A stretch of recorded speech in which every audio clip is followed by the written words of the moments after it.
বহু বছরের রক্তক্ষয়ী বিবাদ, প্রতিশোধের অগ্নিশিখা আর সীমাহীন শত্রুতার পর অবশেষে দুই প্রতিদ্বন্দ্বী পরিবার এক গোপন বৈঠকে বসেছিল গত পরশুদিন। গোপন বৈঠকখানার ঘরটিতে টান টান উত্তেজনা। বৈঠক ঘরে আলো কম থাকায় বাতাসও ভারী হয়ে উঠেছিল সেদিন।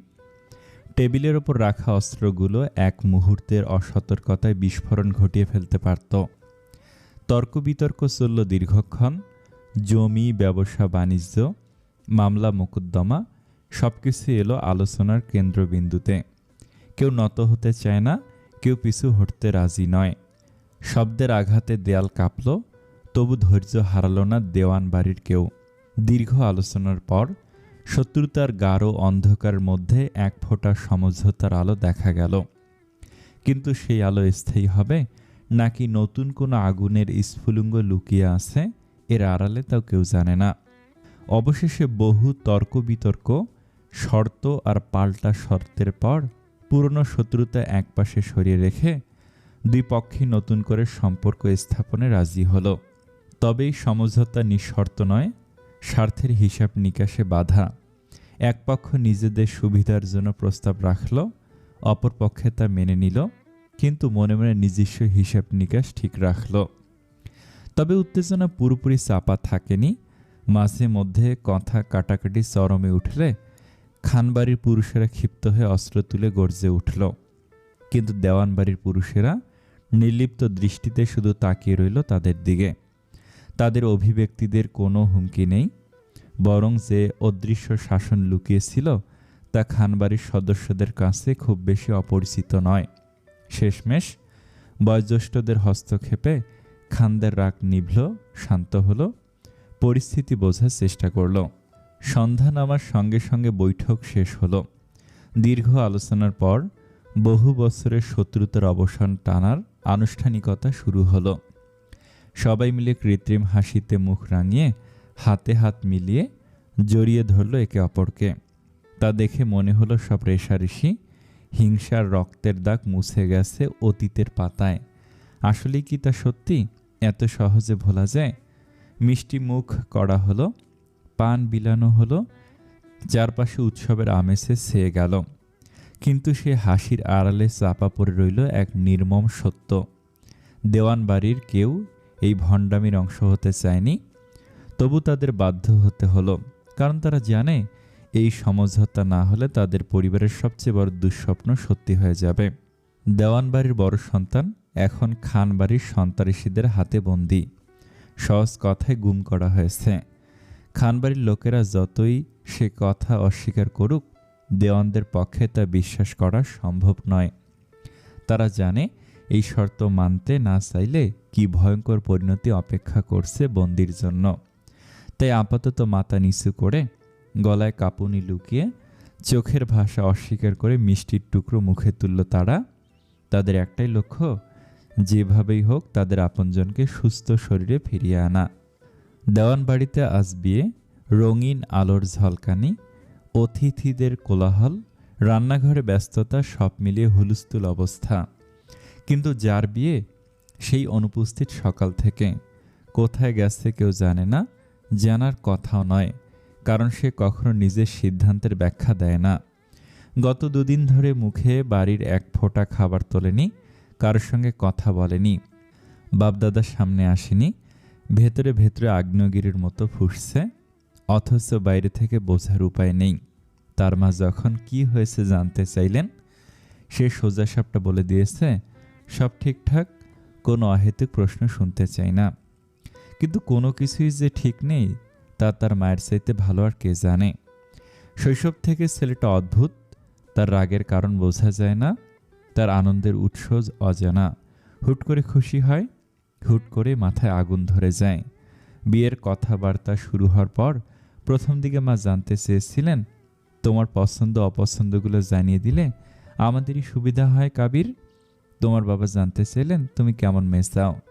কাবির দেওয়ান তখন এক কথায় জানিয়ে দিয়েছিল, মেয়ে সাদামাটা হলেই চলবে, শালীন চলাফেরা করে এমন কেউ, নামাজ কালামে যত্নশীল হলে ভালো, গায়ের রং উচ্চতা এসব তার কাছে কোনো বিষয় নয়, সে শুধু একজন পরহেজগার স্ত্রী চায়। সন্তানের এই চাওয়া শুনে মা খুশি হয়েছিলেন। মনে হয়েছিল সব ঠিকঠাক মতোই এগোবে। কিন্তু সেই খুশির স্থায়িত্ব বেশি দিন হলো না। গত পরশু থেকেই মায়ের চোখে মুখে দুশ্চিন্তা। কারণ যার সঙ্গে কাবিরের বিয়ে ঠিক হয়েছে সে শত্রুপক্ষের এক কন্যা। অতুলনীয় রূপ, অহংকারী চাহনি, আধুনিকতা আর উচ্চবিলাসিতায় গড়া নারী সে। তার চলাফেরায়, কথাবার্তায় কঠোর শাসনহীনতার ছাপ দেখতে পেয়েছেন তিনি। যে মেয়ে কঠোর শাসনে বড় হয় সে এমন হতে পারে না কিছুতেই। আর সবচেয়ে বড় কথা, পরিবারের শেখানো সমস্ত বেহাল্লাপনা তার মধ্যে নিহিত। বিয়েবাড়িতে উৎসবের আমেজ, ঝলমলে আলো, আতর মিশ্রিত বাতাস আর বাদ্যের তালে জমে উঠেছে বিয়ের আয়োজন। খানবাড়ির লোকেরা প্রতিটি আয়োজনে নিখুঁত করে তুলতে বদ্ধপরিকর, একটুও কমতি রাখেনি তারা। বরের পরনে সাদা শেরওয়ানি, তার চারপাশে সাদা পাঞ্জাবিতে আবৃত অসংখ্য পুরুষ। স্বাভাবিক ভঙ্গিতে কথোপকথনে ব্যস্ত সবাই। কিছু মুহূর্তে বদলে গেল পরিবেশ যখন খানরা এসে পৌঁছালো। মজলিস সবর হয়ে উঠল। খানবাড়ির বয়োজ্যেষ্ঠ এগিয়ে এসে হাসি মুখে হাত বাড়ালেন কাবিরের দিকে। এসো এসো দেওয়ানি, তুমি আমার নাতজামাই হতে যাচ্ছ, এসো তোমাকে মন ভরে দেখি। কাবির দেওয়ান নিথর দাঁড়িয়ে রইল। শরীরের প্রতিটি স্নায়ু টান টান, হাতের মুঠো শক্ত হতে চাইল, কিন্তু বাবার চোখের ইশারায় সেই প্রবল আক্রোশ নিয়ন্ত্রণে চলে গেল। নিজের সমস্ত অনুভূতি লুকিয়ে রেখে, সমস্ত ক্ষোভ পেটে চেপে সে এগিয়ে গিয়ে বুক মিলিয়ে নিল। কনের 4 ভাইও বিয়ের আসরে উপস্থিত। তাদের চোখে মুখে উপহাস। একজন এগিয়ে এসে কাবিরের কাঁধে হাত রেখে খোঁচা দিয়ে বলল, একটু হাসো এবার, রত্ন পেয়ে যাচ্ছ। মুখের ভঙ্গিমা দেখে তো মনে হচ্ছে কেউ জোর করে বিয়েটা করাচ্ছে। কাবির দেওয়ান হাসল না, মুখের রেখা একটু নরম হলো না, বরং স্বভাবসুলভ গলায় বলল, দেওয়ানিরা জানে কখন হাসতে হয়, কখন কাঁদতে হয়। মিষ্টি পানের ব্যবস্থা নিশ্চয়ই করা হয়েছে। আমাকে একটা পান খাওয়ার অনুরোধ রইল। কথার সুর যতটা স্থির, তার ভেতরে জমে থাকা অগ্নি ততটাই ভয়ঙ্কর ঠেকল সবার কাছে। কনের দ্বিতীয় ভাই ঠোঁটের কোণে বিদ্রুপের হাসি টেনে তৎক্ষণাৎ জবাব দিল, জি না, আমাদের বিয়ে বাড়িতে এসবের প্রচলন নেই। তবে হ্যাঁ, এক চুমুক কিন্তু দিতেই পারো। কাবিরের ভুরু কুঁচকে উঠল। কিসে? মদের গ্লাসে, বলে অট্ট হাসিতে ফেটে পড়ল তারা। কাবির দেওয়ান ভাষা হারিয়ে ফেলল। চারপাশের আলো, উৎসব, হৈহুল্লোর সব এক ঝটকায় স্তব্ধ হয়ে গেল তার জন্য। এতদিন সে ভেবেছিল এই বিয়েতে সে কেবল নিজের আত্মসম্মান বিসর্জন দিচ্ছে, কিন্তু এখন যখন বুঝতে পারছে তাদের পরিবারের সমস্ত নিয়ম নীতি ভেঙে চুরে দেবার যুদ্ধ শুরু করেছে এরা, সেই যুদ্ধ ধারালো অস্ত্র দিয়ে করতে হয় না, তীক্ষ্ণ ব্যঙ্গ আর অবমাননার ধারালো ফলায় যথেষ্ট এর জন্য। কাবির দেওয়ানের ভেতরে আগুন দাউ দাউ করে জ্বলছিল, কিন্তু সে কিছু বলার আগেই পাশে এসে দাঁড়ালো বাবা কাউসার দেওয়ান। নিচু গলায় ফিসফিস করে বলল, রাগ সামলাতে শেখো কাবির। কাবিরের দাঁতে দাঁত চেপে থাকা টের পেলেন তিনি, কিন্তু মুহূর্তেই কোনো ঝামেলা চাইছিলেন না। এদিকে খানদের বয়োজ্যেষ্ঠ আখতারুজ্জামান খান খোলাখুলি হেসে উঠলেন। পুরো পরিস্থিতি নিছকই এক রসিকতা বলে উড়িয়ে দিলেন। কলিমুদ্দিন দেওয়ানের দিকে হাত বাড়িয়ে নিয়ে বললেন, ওদের কথা ছাড়ো, এসো আমরা বাকি আলাপ সেরে নেই। 2 প্রবীণের করমর্দন হলো। তারপর কাউসার দেওয়ান যেতে যেতে ঘাড় ঘুরিয়ে কাবির দেওয়ানের দিকে তাকায়, চোখের ইশারায় শান্ত হতে বলেন। সান্ত্বনা বাণী হচ্ছে এমন যে, এই পরিবারের মানুষদের সাথে নয়, তুমি সংসার করবে এই পরিবারের মেয়ের সাথে। সে তোমার মনের মতো হলেই হলো, না হলে সমস্যা নেই, তাকে মনের মতো করে গড়ে নিতে হবে তোমাকে। খানবাড়ির খোলা আঙ্গিনায় বিয়ের আসর সাজানো হয়েছে। সবুজ ঘাসের ওপর সাদা চাদর বিছানো, তার মাঝখানে রজনীগন্ধা আর গোলাপের সৌরভে মোড়ানো পর্দা দুলছে বাতাসে। সন্ধ্যার আলো আধারিতে সোনালি ঝলমের নিচে বসে আছে বরপক্ষ আর কনেপক্ষের লোকজন। সবাই নিজেদের মধ্যে কথা বলছিল। ঠিক তখনই উচ্ছ্বসিত কণ্ঠে ভেসে এলো, কনে হাজির। সাথে সাথে উচ্চস্বরে গান বাজতে শুরু করলো। আলো ঝলসে উঠল একের পর এক। অসংখ্য ক্যামেরাম্যান দৌড়ে এসে ঘিরে ফেলল কনেকে। ফ্ল্যাশের আলোয় দেখা গেল একটা মিষ্টি চেহারার বধূ। সবার সাথে সাথে কাবির দেওয়ানও হালকা ঘাড় ঘোরালেন। খোলা ঝরঝরে চুলে, মাঝখানে সিঁথিতে শোভিত টিকলি ঝুলিয়ে আর পরনের লেহেঙ্গা খানিকটা উঁচু করে নিজের ফর্সা পা উন্মোচন করে হাসতে হাসতে কনে এগিয়ে আসছে। কাবির দেওয়ানের রক্ত গরম হয়ে আসে আরও একটা দৃশ্য দেখে। কনে লেহেঙ্গা এমনভাবে পড়েছে তার পেট এমনকি নাভি কমল পর্যন্ত দেখা যাচ্ছে। ঘৃণায় চোখ সরিয়ে নেয় কাবির। বসা থেকে হঠাৎই উঠে দাঁড়ায়। সাদা পাঞ্জাবি পরা পুরুষেরা, হাসি খুশি কনে পক্ষের আত্মীয়রা সবাই একসঙ্গে চমকে তার দিকে তাকায়। একজন এগিয়ে এসে জিজ্ঞেস করে, কি হলো কাবির? কাবির দেওয়ান চল শক্ত করে। ভেতরে ক্ষোভ আর অপমানের আগুন নিয়ন্ত্রণে রাখতে না পেরে বলে ওঠে, এই বিয়ে হবে না। কিন্তু কেন কাবির? কেন এই বিয়ে হবে না?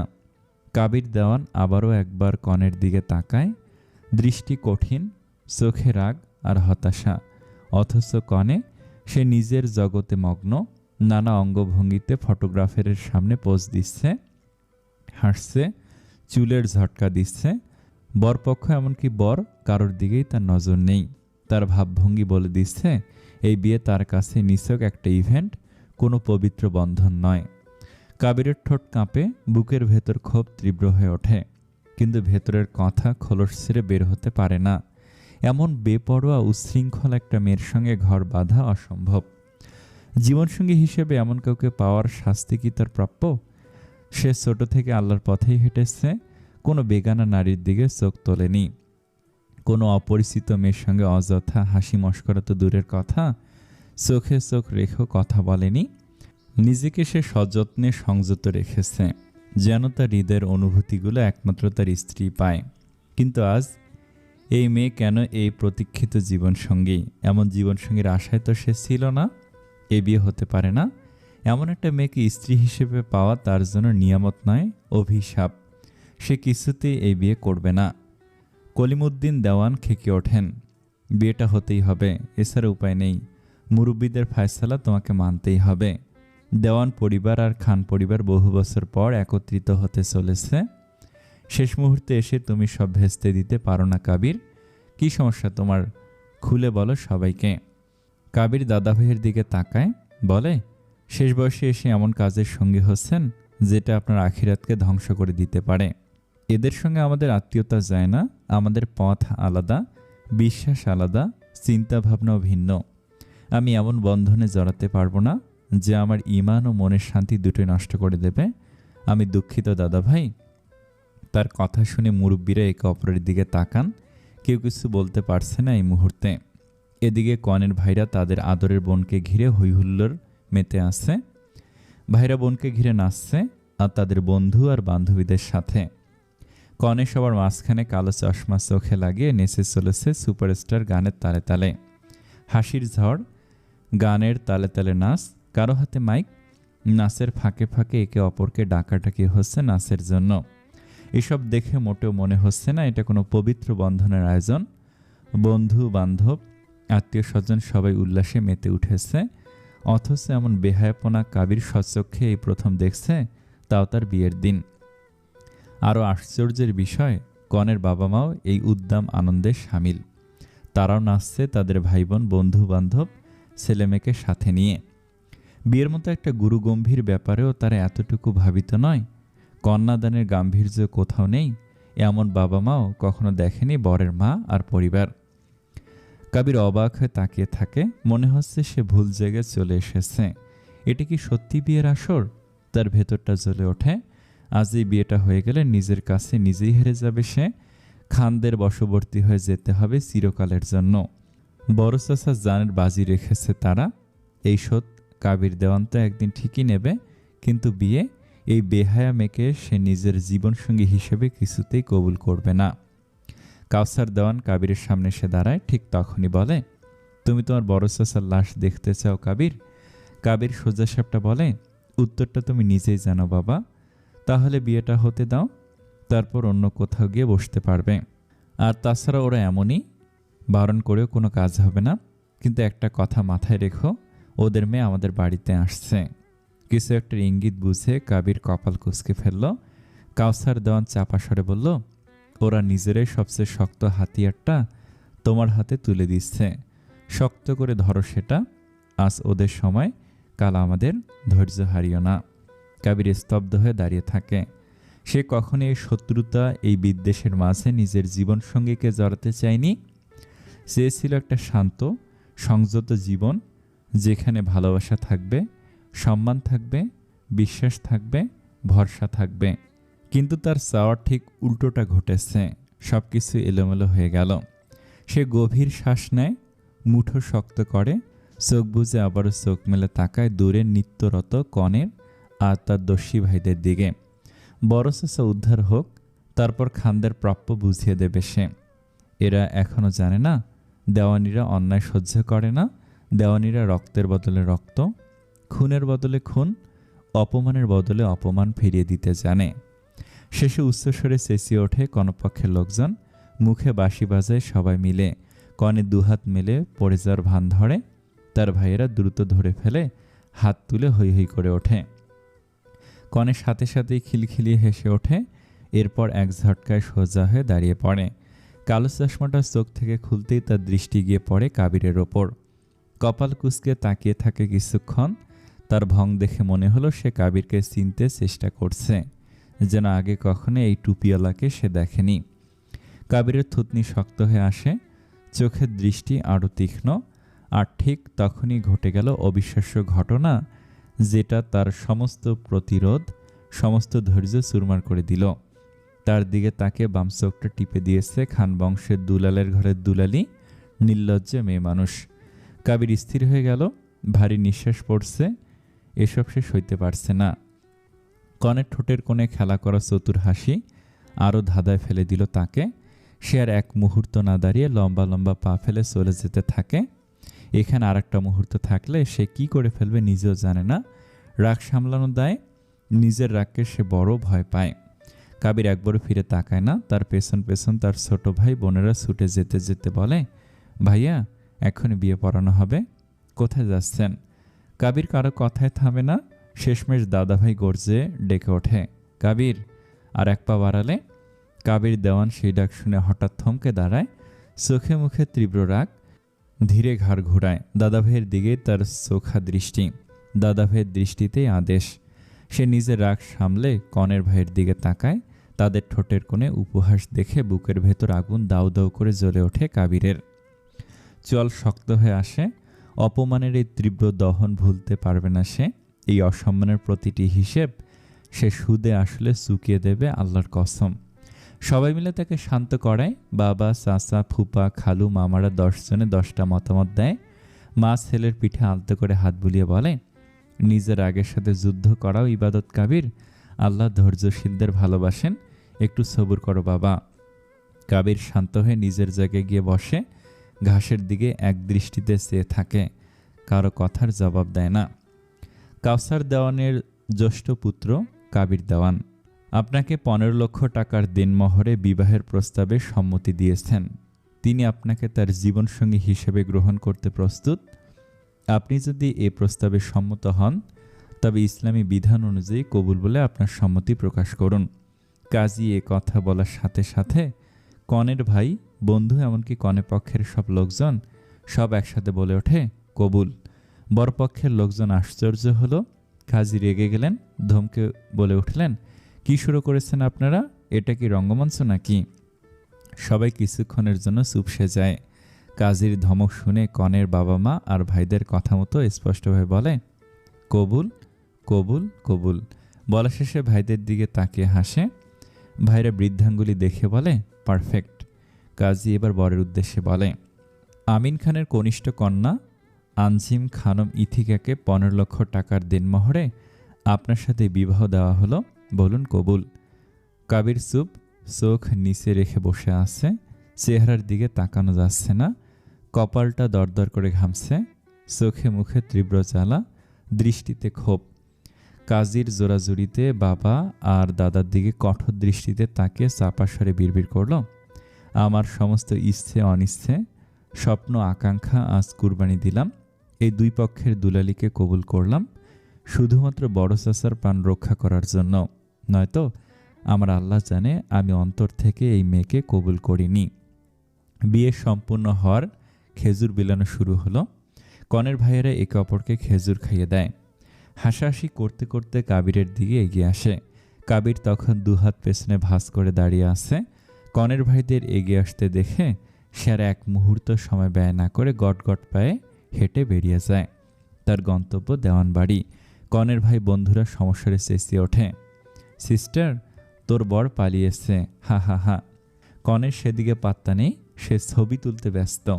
কনের ভাই আঙুল নেড়ে ইশারা করতেই বয়রা দ্রুত এক গাদা মদের বোতল নিয়ে ফিরে আসে। মুহূর্তের মধ্যে গ্লাসে গ্লাসে ঢোকে চিয়ার্স করে ওঠে, একসাথে পান করা শুরু করে সবাই। হাসাহাসি তামাশা মুহূর্তে জমে ওঠে আড্ডা। কাসেদ আর কাজিনদের জোর করেই টেনে আনা হয় ওদের মাঝে, এমনকি বোনদের দিকেও হাত বাড়ায় তারা। মস্করার সম্পর্ক বলে মজা উড়াতে থাকে। কাসেদ দ্রুত এগিয়ে গিয়ে বোনদের সাথে হাত ধরে সরিয়ে নিয়ে বলে, ওদের সাথে মস্করা করো না, এসব হারাম। তার কথা শুনে সবাই থমকে যায়, কিন্তু পরক্ষণে আবার অবজ্ঞার হাসি হেসে ওঠে। কনের ভাই বলে ওঠে, মদ আর মধুতে মিলতে তো হবেই ব্রো। কাদিন রাগ চেপে বলল, ভাইয়া তোমাদের নাক ফাটাবে, বড্ড বাড়াবাড়ি করছো, আত্মীয়দের মান রাখতে জানো না তোমরা। কনের মেঝো ভাই এক হাতে গ্লাস ধরে চোখ চোখ করে গ্লাসে চুমুক দিতে দিতে বলল, খানদের এত দেরিতে চিনলে চলে। সে যাই হোক, এখন আমরা দেওয়ানবাড়ি যাচ্ছি, বরের পিছু পিছু। কই সবাই, চল চল। তারপর সে বধূ সাজে দাঁড়িয়ে থাকা বোনের দিকে তাকিয়ে বলল, ডার্লিং, আমরাও যাচ্ছি, কিন্তু তোকে একা ছাড়ছি না। কনে অবাক হয়ে বলল, সত্যি? ভাই নাটকীয়ভাবে মাথা নত করে বলল, ইয়েস প্রিন্সেস। বোনের মুখ উজ্জ্বল হয়ে উঠল খুশিতে, আনন্দে মায়ের গালে দ্রুত একটা চুমুখে বলল, আম্মি পাপা আমি যাচ্ছি, টাটা, গিয়ে ফোন করব, ব্রো চলো চলো। মা বাবা মেয়েকেও বিদায় দিল হাসি মুখে। বরপক্ষের লোকজন অবাক হয়ে একে অপরের দিকে তাকালো। এ কেমন বিদায়? কোথায় কনে বিদায়? কোথায় চোখের জল? কোথায় আবেগঘন মুহূর্ত? তার বদলে কনে হাসি মুখে বাবা মাকে টাটা বাই বাই বলে ভাই আর বন্ধুদের সঙ্গে নেচে কুদে ফুল দিয়ে সাজানো ওপেন জিপ গাড়িতে চড়ে বসল। গাড়িতে চট করে গান ছেড়ে দিল তার ভাইরা। মুহূর্তের মধ্যে শুরু হয়ে গেল নাচানাচি, হাসাহাসি। পিছনে বরপক্ষের লোকজন কিংকর্তব্য বিমূঢ় হয়ে একে অপরকে নিজেদের গাড়িতে উঠল। কাবিরের মা অবিশ্বাস ভরা চোখে দৃশ্যটা দেখে দীর্ঘশ্বাস ফেলে বলল, হায় আল্লাহ, জানি না কাবির ওদের সঙ্গে কি কি করবে বাড়িতে, তাড়াতাড়ি গাড়ি ছাড়ো। কাবির দোতলার বারান্দায় একা বসেছিল, অমনোযোগীভাবে চারপাশের দৃশ্য দেখছিল। অস্থির লাগছে তার, নিজের সাজানো ঘরটা দেখে এসে আরও অস্থির লাগছে। কিভাবে ওই মেয়ের সাথে এক ঘরে থাকবে সে গোটা একটা জীবন। হঠাৎই বাইরে উত্তেজনার প্রবল ঢেউ আছড়ে পড়ল। দূর থেকে গানের শব্দ, উল্লাসের চিৎকার আর গাড়ির ইঞ্জিনের গর্জন ভেসে এলো। কাবির দ্রুত উঠে দাঁড়ালো। দূরে তাকাতেই দেখতে পেল একটা সাজানো জিপ গাড়ি ধুলোর ঝড় তুলে ধেয়ে আসছে। পেছনে আরও দুটো ওপেন জিপ, সবকটা লোক ঠাসা। সামনে থাকা জিপের হুডের ওপর উঠে দাঁড়িয়েছে সাদা লেহেঙ্গা পরিহিত কনে, চোখে সানগ্লাস, হাতে চুরির রিনিঝিনি বাজিয়ে সে উচ্ছ্বাসে নাচছে ভাই আর বন্ধুদের সাথে। নতুন বউয়ের শ্বশুরবাড়িতে প্রবেশের এমন দৃশ্য কাবিরের মুখে বজ্রপাতে পোড়া ধূসরতা টেনে আনলো। সি ক্ষিপ্ত চোখে চারপাশে তাকিয়ে সে গর্জে উঠল, কে আসো? গেটে তালা দাও, একটা লোকও যেন ভেতরে ঢুকতে না পারে। দেওয়ানবাড়ির মেন গেট আচমকা বন্ধ হয়ে গেল। একের পর এক গাড়ি আটকে গেল। উচ্চস্বরে বেজে চলা গান মুহূর্তে থেমে গেল। কনপক্ষের লোক হতভম্ব, এ কি ঘটল? এভাবে কেউ গেট বন্ধ করে দেয়? কনের ভাইরা প্রথমে কিছু বুঝতে না পেরে একে অপরের দিকে তাকালো। তারপর চশমা খুলে ভালো করে দেখল, দেওয়ানবাড়ির দোতলার বারান্দায় সোজা হয়ে নির্লিপ্ত দৃষ্টি নিয়ে দাঁড়িয়ে আছে কাবির দেওয়ান। এই মুহূর্তে সবকিছুই তার উপর নিয়ন্ত্রিত। গেটের সামনে হট্টগোল শুরু হয়ে গেল। কনের ভাইরা গর্জে উঠল, চিৎকার করে দারোয়ানদের হুমকি দিল, গেট খোলো। কিন্তু দারোয়ানরা কাবিরের আদেশের অপেক্ষায় চুপ করে দাঁড়িয়ে রইল। তাদের কিছু করার নেই। কনে আর তার ভাইরা এবার কাবিরের দিকে তাকালো। আগুন ঝরছে তাদের চোখে, কিন্তু কাবির দুহাত পেছনে ভাঁজ করে নিশ্চল দাঁড়িয়ে আছে। একটু বিচলিত নয় সে দেখতে চায় এরা আর কি কি করতে পারে। কনে পক্ষের গাড়ির পেছনে বরপক্ষের গাড়িগুলোরও গতি বন্ধ হয়ে গেল। একে একে গাড়ি থেকে নেমে এলো কাউসার দেওয়ান এবং তার ছোট ভাই কাশেম দেওয়ান। কনের ভাইরা উত্তেজিতভাবে গাড়ি থেকে লাফিয়ে নেবে তাদের সামনে গিয়ে দাঁড়ালো, গর্জে উঠে বলল, আমার বোন এখনো বাড়িতে প্রবেশ করেনি, এর মধ্যে এসব কি হচ্ছে? কাউসার দান ক্ষোভ লুকিয়ে বলল, আমাকে কাবিরের সাথে কথা বলতে দাও। বলতে বলতে তিনি দ্রুত ফোন হাতে তুলে কাবিরকে কল দিলেন। ফোন রিসিভ করে কাবির নিশ্চয়তা দিয়ে বলল, কনে ভিতরে যেতে পারবে, তবে কনের ভাইদের ভেতরে ঢুকতে দেয়া হবে না। লাউড স্পিকার থাকায় কাবিরের কথাটি শোনা মাত্র কনে পক্ষের সবাই তা শুনতে পেল। কনের ভাইরে রেগে গিয়ে মুখ সরকালো। ছোট ভাই আগ্রহের সাথে বলল, ভাই এসব কি? সেজোটা তীব্র রাগে বলল, মগের মুল্লুক পেয়েছে নাকি? বড় ভাই চোখ পাকিয়ে সবাইকে এক নজরে দেখল, কিন্তু মুখ থেকে কিছু বের হলো না। মেজোটা হাত তুলে বলল, ওয়েট ওয়েট ইথু, তুই একা ভেতরে যাবি নাকি আবার বাড়ি চলে যাবি? ইথিকা বলল, একা একা আমি ওই বাড়িতে যাব না, দরকার পড়লে বাড়ি চলে যাব। তার ভাই বন্ধুরা একসাথে হাত তুলে হো হো করে আওয়াজ তুলল। ইথিকা তীক্ষ্ণ কণ্ঠে কাউসার দেওয়ানকে উদ্দেশ্য করে বলল, আঙ্কেল, আমার ভাইদের এত অপমান করার মানে কি? কাউসার দেওয়ান তাচ্ছিল্যভাবে বলল, ও নাচ গান পছন্দ করে না, ভালো হয় যদি তুমি আমাদের সঙ্গে চলো, তোমার ভাইরা পেছন পেছন আসুক। ইথিকা তার বিরক্তি গোপন করতে না পেরে বলল, অদ্ভুত। কাউসার দেওয়ান একপাশে সরে গিয়ে ফোনে কাবিরের সঙ্গে রেগে রেগে কথা বলতে লাগলেন। গেট খুলতে বলো কাবির, রাগ সামলাতে না পারলে আমাদের ডুবে মরতে হবে। তুমি জানো না সঠিক জবাব দেওয়ার সময় এখনো আসেনি, কতবার বলতে হবে তোমায়? কাবির রাগ সামলাতে গেট খোলার আদেশ দিল। দেখল ইথিকা লেহেঙ্গাটা ধরে শ্বশুরবাড়ির লোকজনের সামনে হেঁটে হেঁটে দেওয়ানবাড়ির গেট পার করে ভেতরে ঢুকে পড়েছে। কাবির এক দৃষ্টিতে চেয়ে রইল। এর শেষ কোথায় সে জানে না, কিন্তু এতটুকু জানে এই মেয়ে ঝড় হয়ে তার জীবনে আচমকা প্রবেশ করেছে।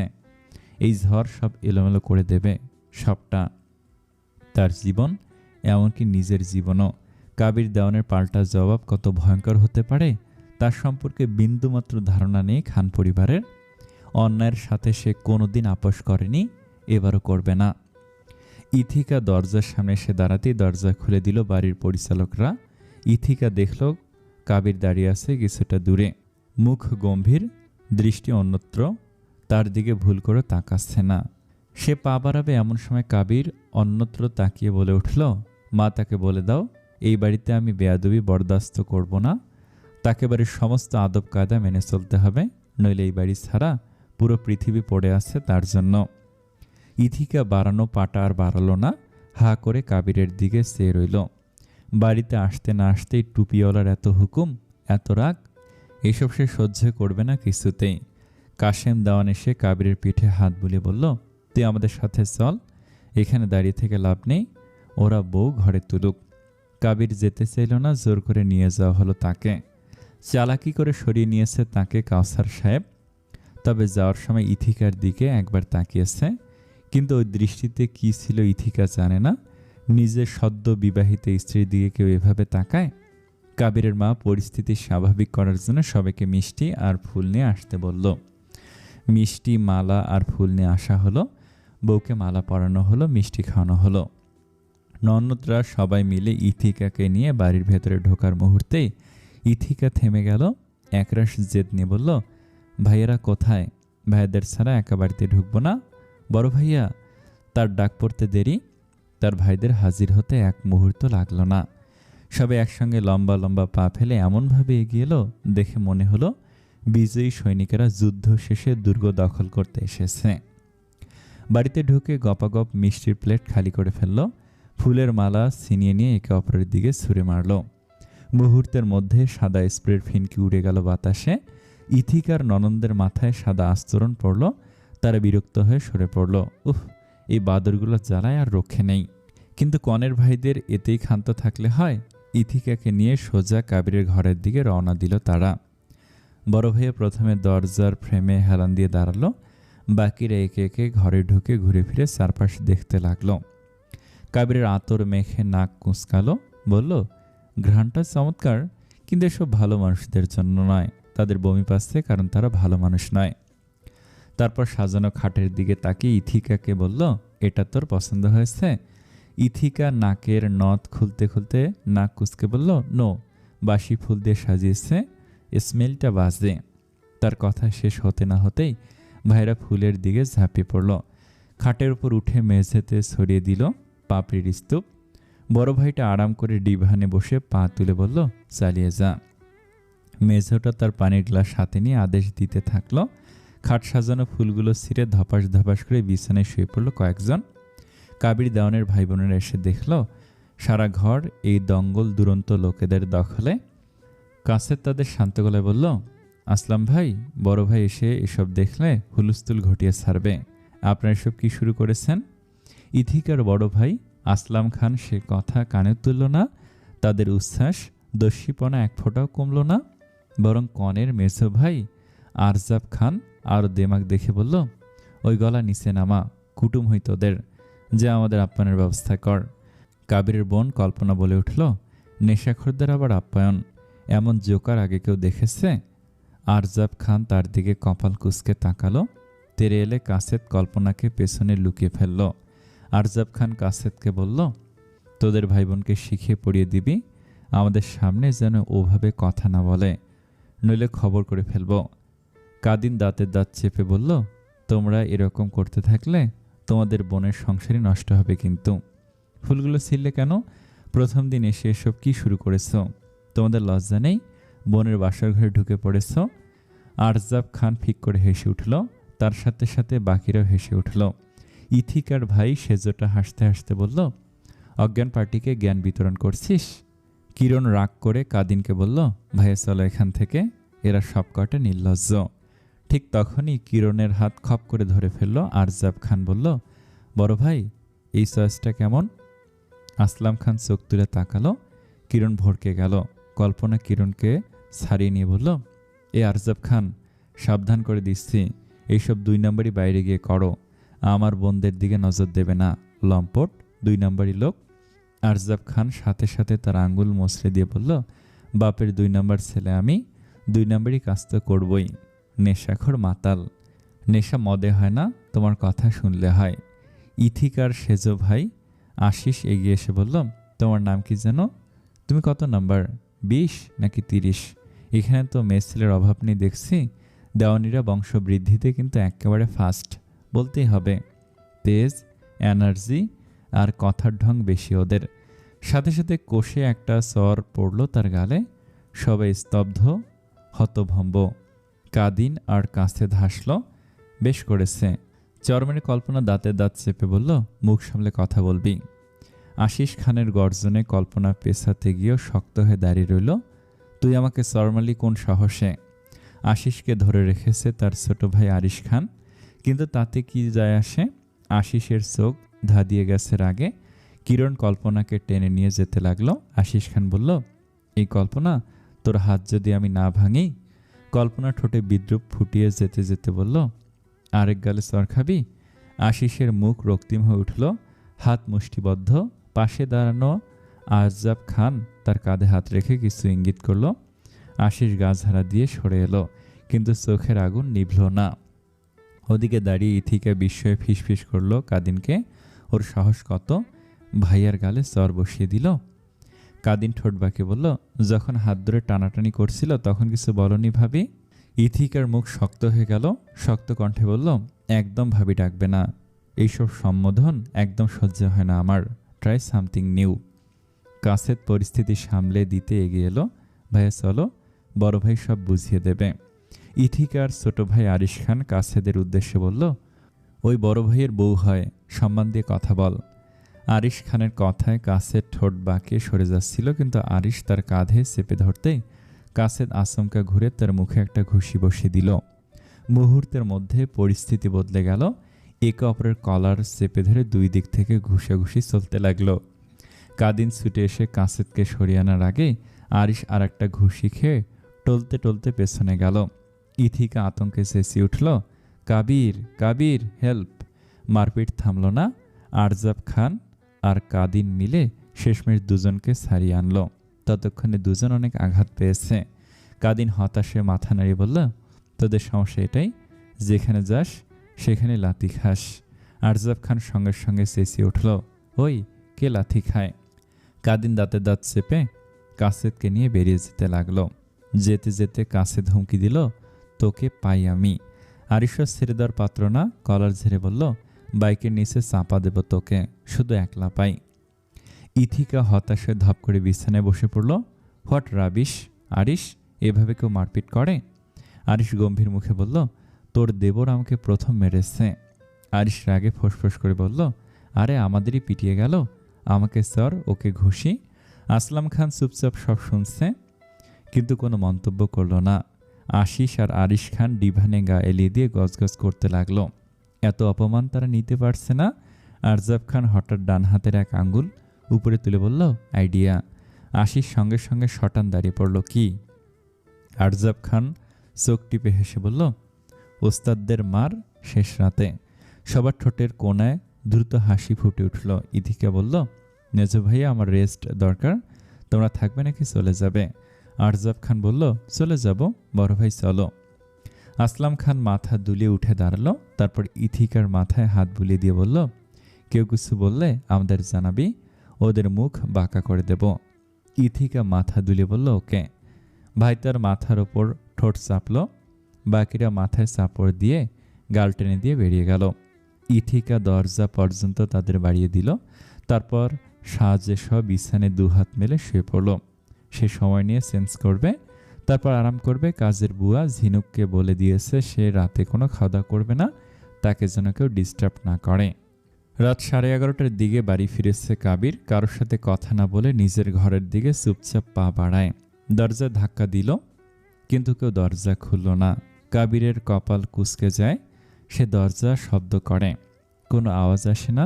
কিছুক্ষণ দাঁড়িয়ে থাকার পর ধীরে ধীরে দরজাটা খুলে যায়। কাবির মেঝের দিকে তাকিয়ে ঘরে প্রবেশ করে দরজাটা বন্ধ করে। ইথিকার বিয়ের লেহেঙ্গাটা বিছানার ওপর ছড়িয়ে ছিটিয়ে আছে, মেঝেতে সব ফুলের পাপড়ি। কাবির সব দেখতে দেখতে হেঁটে কাবাট খুলে, নিশ্চয়ই ওই অসভ্যগুলোর কাজে সব। নারী ছায়াটি তার কিছুটা পেছনে দাঁড়িয়ে আছে চুপচাপ। সে একটা পাতলা শাড়ি পরেছে, বেবি পিঙ্ক রঙের, স্লিভলেস ব্লাউজ। মুখে প্রসাধনী নেই, তবুও চকচক করছে তার ত্বক। ঠোঁটে লিপ গ্লস দিয়েছে, চোখে হালকা কাজল। নিচে ঠোঁট কামড়ে ধরে কাবির দেওয়ানকে আপাদমস্তক দেখতে লাগলো সে, অথচ তাকে দেখো না দেখার ভান ধরেছে এই লোক। নিজেকে নিয়ে খুব গর্ব এই পুরুষের, খুব দম্ভ, খুব অহংকার, সব চূর্ণ করবে সে। কাবির তার কাবাট খুলে শার্ট হাতে নিয়ে ঘাড় ফিরাতেই তাকে ওভাবে তাকাতে দেখে কপাল কুঁচকে ফেলল। ইথিকা বলল, আপনি ঘুমাবেন কোথায়? কাবির শার্টটা কাঁধে নিস্পৃহ কণ্ঠে বলল, আমার বেডে। আর আমি আপনার পাশে? আপনার পাশে ঘুমানো যাবে সত্যি? ও মাই গড, বিশ্বাসই হচ্ছে না। কাবির শক্ত কণ্ঠে বলল, তুমি আমাকে রাগাতে চাইছ? শুনেছি দেওয়ানিরা রেগে গেলে মানুষ খুন করে, আমাকেও কি খুন করবেন? ইথিকার সহজ সরল প্রশ্ন। কাবির তার চোখের দিকে তাকিয়ে বলল, দেওয়ানিরা যখন তখন হাতে অস্ত্র ধরে না, খানদের মতো হটকারিতা দেখানোর আগে তারা দুবার ভাবে। ইথিকা ঠোঁটের কোণায় হাসি রেখা টেনে বলল, একটা কলঙ্কিত, নোংরা, বরবাদ নষ্টামেকে বিয়ে করার আগে কি দুবার ভেবেছেন? আচ্ছা সে কথা থাক, সেই নষ্টাকে নিজের ঘরে দেখতে কেমন লাগছে কাবির সাহেব? আপনাদের ভাষায় আমাকে প্রস্টিটিউট বলা হয়। কাবিরের দৃষ্টি অন্যত্র ঘোরানো ছিল। ইথিকার দিকে দৃষ্টি ঘুরিয়ে তাকাতেই ইথিকার ঠোঁটের কোণায় হাসিটা তার আপাদমস্তক জ্বালিয়ে দিল। শার্টটা বিছানায় ছুঁড়ে ইথিকার দিকে তেড়ে এসে বলল, তুমি জেনে শুনে স্বেচ্ছায় আমার জীবনটা নষ্ট করলে। তোমাকে বিয়ে করার চাইতে বন্দুকের সামনে বুক পেতে দেয়া আরও সহজ ছিল। ইথিকা তার রাগের আস্ফালন দেখে পিছিয়ে গিয়ে কাঠ কাঠ গলায় বলল, ঘৃণা করার ফল তো ভোগ করতেই হবে। আমার দুঃসময় নষ্টা বলে থুতু ফেলেছেন আপনি আর আপনার পরিবার। আজ সে মেয়ে আপনার সব দখল করতে এসেছে। বলেছিলাম না বিয়েটা করেই ছাড়লাম। খানরা যেটা বলে সেটা করে। কাবির নিজেকে সামলালো। বড় জ্যাঠা ফিরে আসা অবধি তাকে শান্ত থাকতে হবে, এদের সাথে তর্কে জড়ানো যাবে না। সে বলল, বেশ মানলাম, এবার বড় জ্যাঠার খোঁজ দাও। ওনাকে তোমরা গুম করেছ তাই না? খুনিকে খুন করলে পাপ হয় না? দাঁতে দাঁত শক্ত করে বলল ইথিকা, চোখে দপদপ করা আগুন। কাবিরের চল শক্ত হয়ে গেল। আক্রোশে ইথিকার কবজি চেপে ধরল সে। গলা দিয়ে কঠিন আওয়াজ বেরিয়ে এলো, আল্লাহর কসম, বড় জ্যাঠার কিছু হলে খানদের অস্তিত্ব থাকবে না। আমি কি করতে পারি তুমি আর তোমার ভাইরা কল্পনা করতে পারবে না। ইথিকা ব্যথায় মুখ চোখ কুঁচকে উঠে ফিসফিস করে বলল, লাগছে আমার। কাবিরের হাত ধীরে ধীরে শীতল হলো, তবে চোখের আগুন নিভল না। ইথিকা তার লাল হয়ে যাওয়া কবজি মালিশ করে নিস্পৃহ স্বরে বলল, এই প্রস্টিটিউট আপনার বিছানায় থাকতে রাজি আছে, খুব সন্তুষ্ট করবে আপনাকে। ঘরটা নিস্তব্ধ হয়ে গেল। কাবিরের শিরায় শিরায় রাগের স্রোত বয়ে গেল। চোখের সামনে লাল পর্দা নামলো। কিছু না বলে সে বেরিয়ে গেল ঘর থেকে একরাশ ঘৃণা বুকে নিয়ে। ছাদে এসে থমকে দাঁড়ালো। আকাশের গায়ে নীলসে কালো মখমলের মতো রাতটা মেখে আছে। তারার আলো টুকরো টুকরো হীরের দানার মতো ছড়িয়ে আছে। এক কোণে চাঁদ আধখানা ঝুলে আছে। কাবির ধীর পায়ে গিয়ে সাদা চেয়ারে বসে পড়ল। চোখ বন্ধ করলো গভীর ক্লান্তিতে। চারপাশে নিস্তব্ধ, শুধু দূর থেকে ভেসে আসছে কোনো গাড়ির হর্ন, কোনো পাখির রাত জাগা ডানা ঝাপটানোর শব্দ। কপালে হাত রাখল সে, রাগে মাথাটা ঝিমঝিম করছে। ওয়ালিমার দিনটা শেষ হয়ে যাক, বড় জ্যাঠা ফিরে আসুক, তারপর ঠিক করবে সে কি করবে। কিন্তু খানরা যদি কথা না রাখে, বড় জ্যাঠার প্রতি তাদের ক্ষোভ কম নয়। যদি তাকে খুন করে ফেলে, তাহলে নিশ্চয়ই একটা কারণ দাঁড় করিয়ে ফেলবে। কাবিরের রাতটা ছাদেই কাটল। ফজরের আজানের সময় সে মসজিদে চলে গেল। ফিরে এসে দেখল ওয়ালিমার আয়োজন শুরু হয়েছে।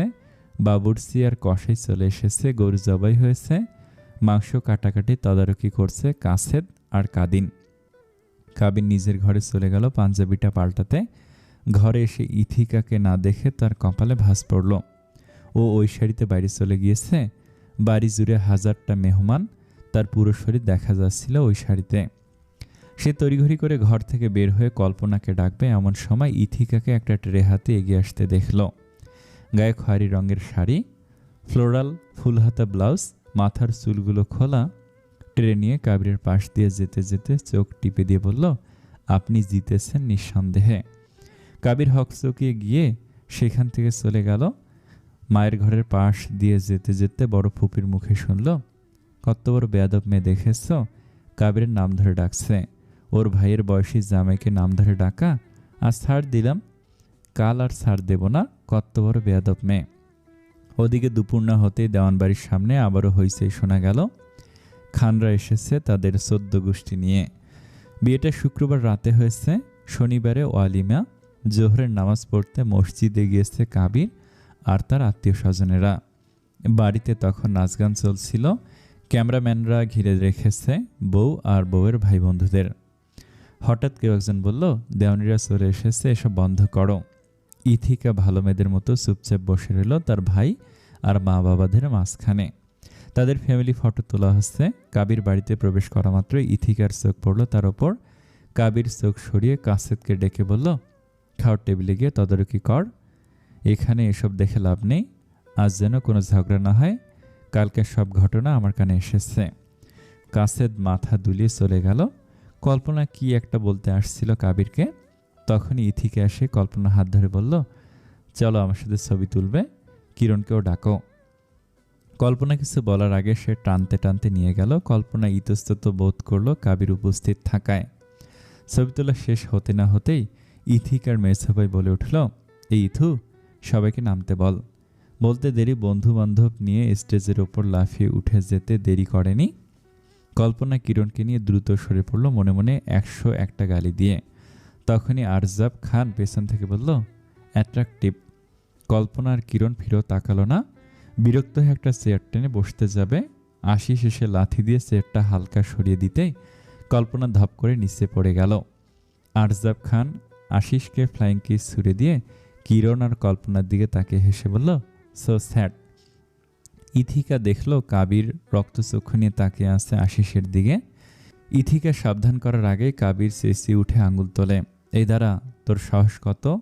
আশিস খান ঘাড় ফিরিয়ে তাকায়। কাবির এগিয়ে আসতে গেলে আসলাম খান তার পথ আটকে দাঁড়িয়ে বলল, সম্পর্কটা হাসি ঠাট্টার হয়ে গেছে, ওদেরকে ওদের মতো থাকতে দে। তোর বোন কাল চর মেরেছিল, আজ ও শোধ তুলেছে। কাবির দাঁত কটমট করে কিছু বলার আগেই সেখানে আসলাম খানের স্ত্রী হাজির হন। কাবির সংকোচে পড়ে যায়। আসলাম খানের স্ত্রী তাহমিনাও আড়ষ্ট হয়ে পড়ে, তবু অনুরোধের সুরে বলে, ছেড়ে দিন, ওদের সাথে তর্কে জড়িয়ে নিজেকে সস্তা বানাবেন না। নিজের সম্মান ধরে রাখতে মাঝে মধ্যে ছাড় দিতে হয়। কাবির দ্রুত ওদের সামনে থেকে চলে গেল। আসলাম খান স্ত্রীর দিকে ক্ষিপ্ত দৃষ্টিতে তাকে বলল, এই ফকিনীর বাচ্চা ওকে দেখলে তোর কথা বলতে ইচ্ছে করে কেন? চোখ তুলে নেব তোর, দূরে থাক। ওর বিয়ে হয়েছে আমার বোনের সাথে, পুরনো প্রেম উথলে উঠছে তার, বেহায়া। তাহমিনা অপমান সইতে না পেরে চোখে জল লুকিয়ে বিড়বিড় করে বলল, অমানুষের জাত। আসলাম খান এদিক ওদিক তাকে রাগ সামলে বলল, বাড়ি ফিরি, তোর এমন অবস্থা করব আমি, বড্ড বার বেড়েছে তোর। ইথিকা এসে বলল, ভাবি এসো আমার সাথে। ভাইয়া তুমি এখানে ওকে বকছো? তাহমিনা তার হাত থেকে নিজেকে ছাড়িয়ে নিয়ে বলল, তোমার সাথে দাঁড়িয়ে ছবি তোলার বিন্দুমাত্র ইচ্ছে নেই আমার, ছাড়ো। বলেই সে চলে যাচ্ছিল। আসলাম খান বলল, ইচ্ছে থাকবে কি করে? শনিথু, এই ডাইনির তোর বরের দিকে নজর আছে, সাবধান। তাহমিনা থমকে গেল, কান্না গিলে ফিরে তাকালো, রাগ সমেত বলল, গজব পড়ুক ওই মুখে, যে মুখে এমন জঘন্য কথা উচ্চারিত হয়। ওয়ালিমায় আর কোনো বাড়াবাড়ি হয়নি। কল্পনা আর কিরণকে ওদের সামনে যেতে বারণ করে দিয়েছে কাবির। ওই ছেলেগুলোর নজর খারাপ, চোখ দিয়ে গিলে খায়। আমিন খানের 5 সন্তানই অমানুষ হয়েছে, একটা মানুষ হয়নি। পড়াশোনা করলেই যে স্বশিক্ষিত হওয়া যায় না, তার প্রমাণ এরাই। বরাবরের মতোই বড়লোকের দুলালের ঘরের দুলাল ওরা। সাধারণ মানুষের সাথে চণ্ডালের মতো ব্যবহার করে, নিজেদের খেয়াল খুশি মতো চলাফেরা করে, বাধাহীন জীবনযাপনে অভ্যস্ত। আঞ্জিল খানম ইথিকার দশাও এক। ইথিকা বেড়ে উঠেছে পরম আদরে, বাবা মায়ের চোখের মনি সে। বাবা মা আর ভাইদের ভালোবাসে মোড়া জীবনে অভাব অনটন তো দূরের কথা, অবহেলা, তাচ্ছিল্য কিংবা অপমান কেমন তা কখনো অনুভব করতে হয়নি তাকে। যা চেয়েছে তাই পেয়েছে সে। কিন্তু তাই বলে সে নরম তুলে মোড়া মেয়ে নয়। চ্যালেঞ্জ নিতে ভালোবাসে, অ্যাডভেঞ্চারের নেশা তার রক্তে মিশে আছে। ভাইদের সঙ্গে পাল্লা দিয়ে ছোটবেলায় সাইকেল চালানো শিখেছিল। তারপর 4 চাকার স্টিয়ারিং ঘুরিয়ে শহরের রাস্তায় তীব্র বেগে ছুটেছে, আর বাইক চালাতে ভীষণ পারদর্শী সে। Sky driving, bungee jumping, paragliding, scuba diving নামক ভয়ঙ্কর অ্যাডভেঞ্চারও যে মেয়ে দমেনি, সেই মেয়েকে দমানোর সাধ্য কার? কাবির দেওয়ানের সংসারের ঘরণী হয়ে জীবন পার করার জন্য সে বিয়েটা করেনি, অত শর্ত সাপেক্ষে করেছে শোধ নেওয়ার জন্য, দেওয়ানদের জীবনটাকে জাহান নামে পরিণত করার জন্য। নিজেদের নিয়ে তাদের খুব অহংকার, খুব গর্ব, সব চূর্ণ করার প্রতিজ্ঞায় বিয়েটা করেছে ইথিকা। তার এই খেয়ালে সে নেমেছে নিজেকে ভেঙে চুরে। দেয়ান পরিবার জানে কতটা নোংরা খেলায় নামতে পারে ওরা। আজ থেকে প্রায় 25 বছর আগেও ওরা এমন নোংরা খেলায় মেতে উঠেছিল, আর ফলাফল হয়েছে ভয়ঙ্কর। যার মাসুল দিতে হয়েছে খানবাড়ির বড় সন্তান কামরুল দেওয়ান আর বড় বউ সাজেদা বেগমকে। হয়তো এবার কাবিরকেও দিতে হবে। কাবিরের মা লুবনা বেগম ভীষণ শান্ত স্বভাবের মহিলা, ভীষণ ভদ্র পরিবারের সন্তান। নিজ সন্তানরাও ওনার এই গুণটা পেয়েছে। ছেলেমেয়েদের নৈতিকতার শিক্ষা দিয়েছেন, কিন্তু পুত্রবধূর মতো মেয়ে তিনি এই প্রথম দেখেছেন। এ কেমন মেয়ে? বিয়ের পরদিনই রান্নাঘরে এসে যে মেয়ে নিজের খাবার নিজে তৈরি করে, ঘরে নিয়ে গিয়ে একা একা খেয়ে নেয়, তাকে কি বলা উচিত উনি জানেন না। উনি বাকহারা হয়ে গিয়েছিলেন সকাল সকাল তাকে পাতলা একটা শাড়ি গায়ে ঘর থেকে বেরোতে দেখে। অনেক বলে কয়ে ফুল হাতা ব্লাউজটা পরিয়েছেন, বলেছেন ঘোমটা না দাও, কিন্তু শালীনভাবে চলাফেরা করো, তোমার শ্বশুরবাড়ির লোকজন ধার্মিক, এভাবে চলাফেরা করলে দৃষ্টিকটু লাগে। ইথিকা সেই অনুরোধটাও ঠেলে দেওয়ার স্পর্ধা রাখে, কিন্তু তবুও অনুরোধটা রাখল। লুবানা বেগম এতে খুশি হয়েছেন, কিন্তু যখন কানে এলো কাবির ছাদে রাত কাটিয়েছে, তখন মনটা আরও ভারী হয়ে গিয়েছিল। ওয়ালিমার অনুষ্ঠান শেষ হওয়ার পর তিনি ইথিকাকে সে কথা বলতেই ইথিকা মুখ ঝামটা দিয়ে বলল, আপনার ছেলেকে জিজ্ঞেস করুন কেন ছাদে ঘুমিয়েছে, আমাকে কেন এসব জিজ্ঞেস করছেন? আমি আপনাকে উত্তর দিতে বাধ্য নই। তীব্র মন খারাপ নিয়ে তিনি সেই ঘরে ঢুকেছেন আর বের হননি। এদিকে কল্পনার কোমরে ব্যথা বেড়েছে। ওভাবে পড়ে যাওয়ার পর ব্যথা হওয়াটা স্বাভাবিক, কিন্তু রাগ তার কমছে না। জানোয়ারগুলো কয়েকদিন পরপরই বাড়িতে আসবে, ইচ্ছে করে সব কয়টাকে খুন করে ফেলতে। কাজের বুয়া ঝিনুক তার কোমরের পাশে মলম মালিশ করছে। কল্পনা তাকে থামিয়ে দিয়ে বলল, হয়েছে, আর লাগবে না, তুই ঘুমিয়ে পড়। ওদিকে কি খবর জানিস? ঝিনুক দুপাশে মাথা নেড়ে বলল, অনেকক্ষণ ওদিকে যায়নি আপা। কিন্তু যখন দেখলাম বৌমণি কার সাথে যেন ফোনে কথা বলছে, আমাকে আঙুলের ইশারায় চলে যেতে বলল। কল্পনা বলল, ওর ভাইদের সাথে। শয়তানি বুদ্ধি তো নিতে হবে, কে জানে আবার কি পরিকল্পনা করছে। বড় জ্যাঠার খোঁজ ওরা আদৌ দেবে? ঝিনুক চলে গেল। কল্পনা ধীরে ধীরে চোখ বুঝল। কালই বৈঠকে মুখোমুখি বসবে দুই বাড়ির লোকজন। কী সিদ্ধান্ত নেওয়া হবে কে জানে। বিচার সালিশ তো কেবল খানদের হাতের খেলনা। ওরা চাইলে নিয়ম বদলায়, সত্যকে মিথ্যা বানায়, অন্যায়কে ন্যায়ের পোশাক পরায়। ক্ষমতার দম্ভে ওরা অমানুষ হয়ে গেছে। সব পারে ওরা। দেওয়ানদের শান্তি তো ওদের সহ্য হয় না, তাই তেমন নোংরা খেলা মেতে উঠেছে। দেওয়ানদের ভালো থাকতে দেবে কেন? কিন্তু ভাই তো একটা ভালো জীবনসঙ্গী আশা করে। কল্পনা দীর্ঘশ্বাস ফেলল। ওদিকে তহমিনার কি দশা হলো কে জানে। মেয়েটাকে দেখে বড় মায়া হলো কল্পনার।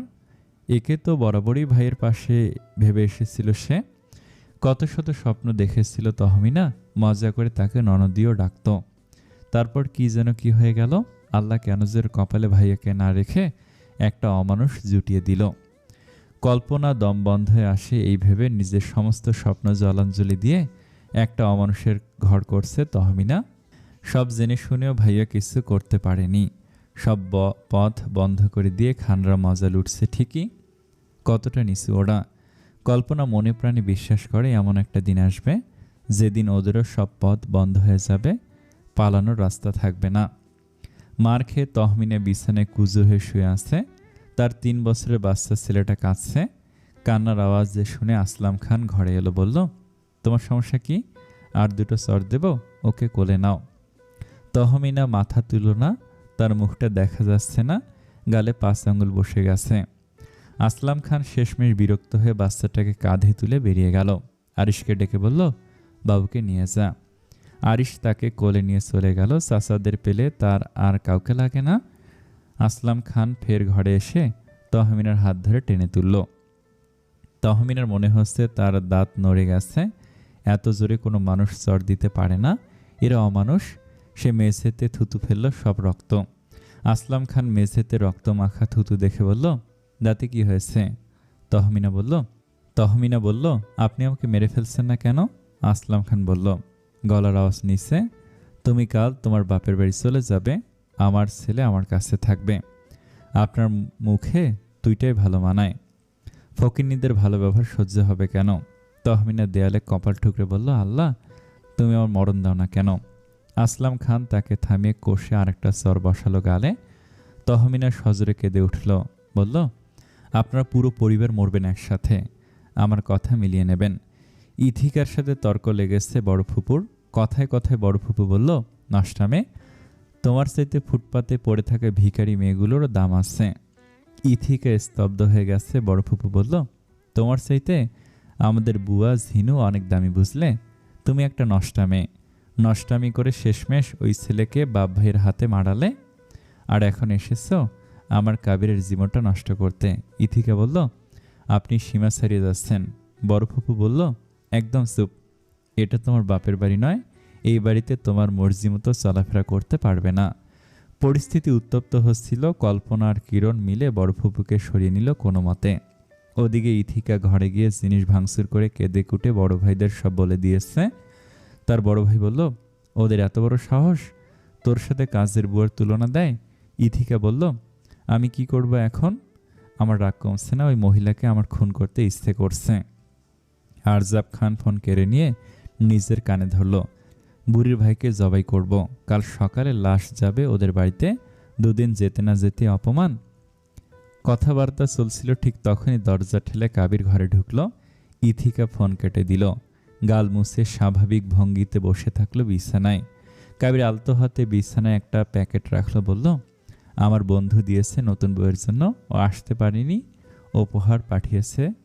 ইথিকা প্যাকেটটা হাতে নিল, তারপর ছুঁড়ে মারল মেঝেতে। কাবির হতভম্ব। সে প্রশ্ন ছুড়ল সাথে সাথে, কেন ছুড়লে এভাবে? ইথিকা বলল, এত সস্তা শাড়ি আমি পরি না, কাজের বুয়াদের কাউকে দিয়ে দেবেন, বলে শুয়ে পড়ল বিছানায়। কাবিরের বিছানায় পাশাপাশি শুতে ইচ্ছে হলো না, রাগে ঘৃণায়। সে ডিভানে শুয়ে পড়ল, শুধু কাল সকালের অপেক্ষা। পরদিন ভোর হতেই কদমতলিতে গোপন বৈঠকের আয়োজন করা হলো। জায়গাটা নিরিবিলি, বড় একটা পুরনো বটগাছের নিচে বাঁশের ব্রেঞ্চ পাতা। খানরা আগে থেকে উপস্থিত, আর দেওয়ানরা এলো খানিক পরে। সৌজন্যের খাতিরে হাতে হাত মেলানো হলো, তারপর সবাই নিজেদের জায়গাতে বসল। স্যার বন্দোবস্ত করা হয়েছে। ধোয়া ওঠা কাপগুলো একে একে সবাই তুলে নিল, শুধু কাবির ছাড়া। সে নির্লিপ্তভাবে বসে রইল।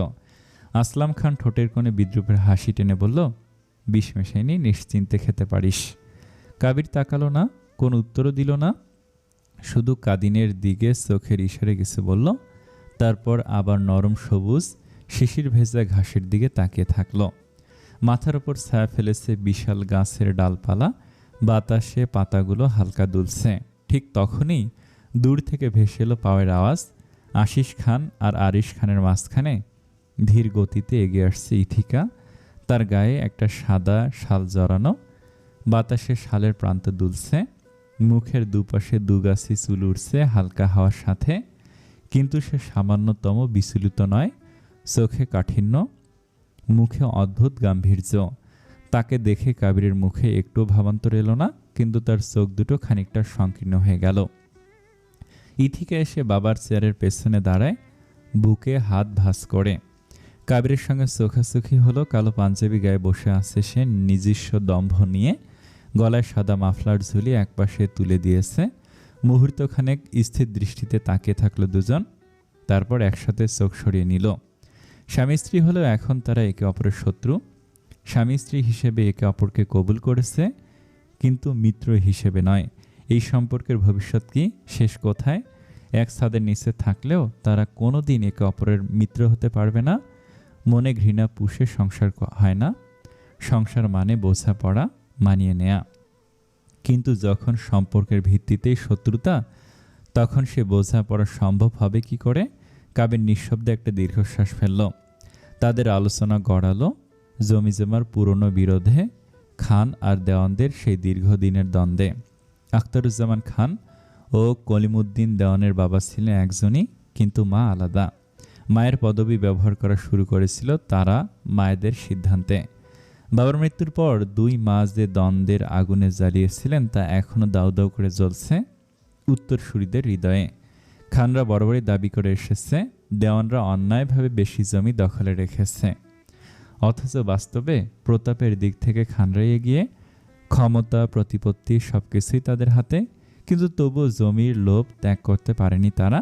জমির খাতায় মালিকানার হিসাব যাই বলুক, খানদের দৃষ্টিতে দেওয়ানদের হাতে থাকা প্রতিটি কাঠা তাদের প্রাপ্য। আর সেই দাবিকে আরও পোক্ত করে 25 বছর আগের সেই ঘটনা, যা 2 পরিবারের রক্তের বন্ধন থেকেও আলাদা করে দিয়েছে। বছর পেরিয়েছে, প্রজন্ম বদলেছে, কিন্তু সেই স্মৃতি আজও ভোলেনি কেউ। বরং সময়ের সঙ্গে সঙ্গে বিরোধের শিকড় আরও গভীরে প্রথিত হয়েছে। দেওয়ানরা ব্যবসা বাণিজ্যে 1 দশক ধরে দারুণ সফল। তাদের সাফল্য খানদের গা জ্বালানোর কারণ। ঈর্ষার আগুনে জ্বলতে থাকা খান পরিবার তাই তাদের পথে বসে দিতে চায় বহুদিন ধরে। গোপনে গোপনে ষড়যন্ত্র, চক্রান্ত কিছুই বাদ রাখেনি। আসলাম খান পেশায় রিয়েল এস্টেট ব্রোকার, কিন্তু ব্যবসার আড়ালে কিভাবে ফায়দা লুটতে হয় তা সে ভালোই জানে। অন্যদিকে আরজাব খান পুলিশের উঁচু পদে থেকেও আইনের অপব্যবহারের সিদ্ধহস্ত। ঘুষ, চাঁদাবাজি, অনৈতিক লেনদেন, এমন কোনো অপকর্ম নেই যা সে করেনি। সাধারণ দরিদ্র মানুষেরা তার নাম শুনলেই ভয়ে কাঁপে। কত মানুষের দীর্ঘশ্বাস, অভিশাপ নিয়ে তাদের দিনরাত কাটে, সে হিসেব কে রেখেছে। আর আশিস খান ও আরিশ খান এখনও বাপের হোটেলে আরামে দিন কাটায়, বিলাসিতায় মত্ত। আর এদিকে দেওয়ানবাড়ির কাবির সম্পূর্ণ ভিন্ন। সততা, নিষ্ঠা আর পরিশ্রম দিয়ে নিজেকে গড়ে তুলেছে সফল উদ্যোক্তা হিসেবে। তার ব্যবসার মূল ক্ষেত্র মধু উৎপাদন ও রপ্তানি। বহু বছর ধরে খানদের এই মধুর ব্যবসা রয়েছে। কাবিরের হাত ধরে সেই ব্যবসা আরও উপরে উঠেছে। খান পরিবারের নিজস্ব মধুর খামার রয়েছে দেশের বিভিন্ন অঞ্চলে, বিশেষ করে পাহাড়ি ও বনাঞ্চল সংলগ্ন এলাকায়, যেখানে ফুলের পরাগায়ন স্বাভাবিক থেকে বেশি হয়। কাবির তার মধুর উন্নত প্রক্রিয়াকরণ, বিশুদ্ধতা পরীক্ষা ও ব্র্যান্ডিংয়ের মাধ্যমে তার কোম্পানিকে আন্তর্জাতিক পর্যায়ে নিয়ে গেছে, যা খানদের ঈর্ষার কারণ বটে। স্থানীয় বাজার ছাড়িয়ে মধ্যপ্রাচ্য, ইউরোপ ওই এশিয়ার বিভিন্ন দেশে কাবিরের কোম্পানির মধু সরবরাহ করে। তার এই সাফল্য খানদের চোখে তীব্র কাঁটার মতো বিধে। এছাড়াও সমাজে দেওয়ানদের একটা আলাদা জায়গা আছে, তাদের আড়ালে দাঁড়িয়েও মানুষ তাদের সুনাম করে। কিন্তু খানদের ক্ষেত্রে তো ব্যতিক্রম। মানুষ তাদের সামনে তাদের প্রতি শ্রদ্ধা দেখালেও আড়ালে প্রতিনিয়ত অভিশাপ দিতে থাকে। অন্যের জীবন জাহান্নাম বানিয়ে কিভাবে নিজেরা বিলাসিতে মত্ত থাকতে পারে তা খানদের না দেখলে কেউ বুঝতে পারবে না। আলোচনার এক পর্যায়ে কবির বলে ওঠে, আমি বড় জ্যাঠার খোঁজ না পাওয়া অবধি কোনো কাগজে সই করব না। শেয়ারের ব্যবসা নিয়ে আমার কোনো দ্বিমত নেই, কিন্তু বড় জ্যাঠা আগে ফিরুক। কথা ছিল বিয়েটা হলে বড় জ্যাঠার খোঁজ এনে দেবে। আরজাব খান কথাটা কি ভুলে গিয়েছে? আরজাব খান কপাল কুঁচকে বলল, আমি কি সুপারম্যান যে তোমার জেলখাটা বড় জ্যাঠা কোথায় তা আমি জানবো? পাগল মানুষ, কোথায় গিয়ে মরে আসছে কি করে জানবো? পুলিশ তাকে খুঁজছে, না পেলে আমাদের কিছু করার নেই। কাবির দাঁড়িয়ে পড়ল সাথে সাথে, কথা ঘুরাবি না একদম। কাউসার দেওয়ান তার হাত ধরে ফেলল শক্ত করে। আরজাব খান বলল, গায়ে হাত তুলবি নাকি?